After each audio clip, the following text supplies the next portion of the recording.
Welcome back. In this video I will guide you how you can rotate image in PowerPoint. You need to select your object and then you will see that rotate handle. You need to rotate with your mouse like this one.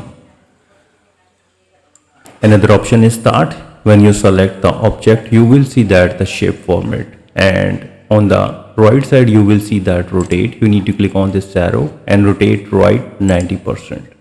And this is the rotate of 90%, and this is the flip vertical, and this is the flip horizontal.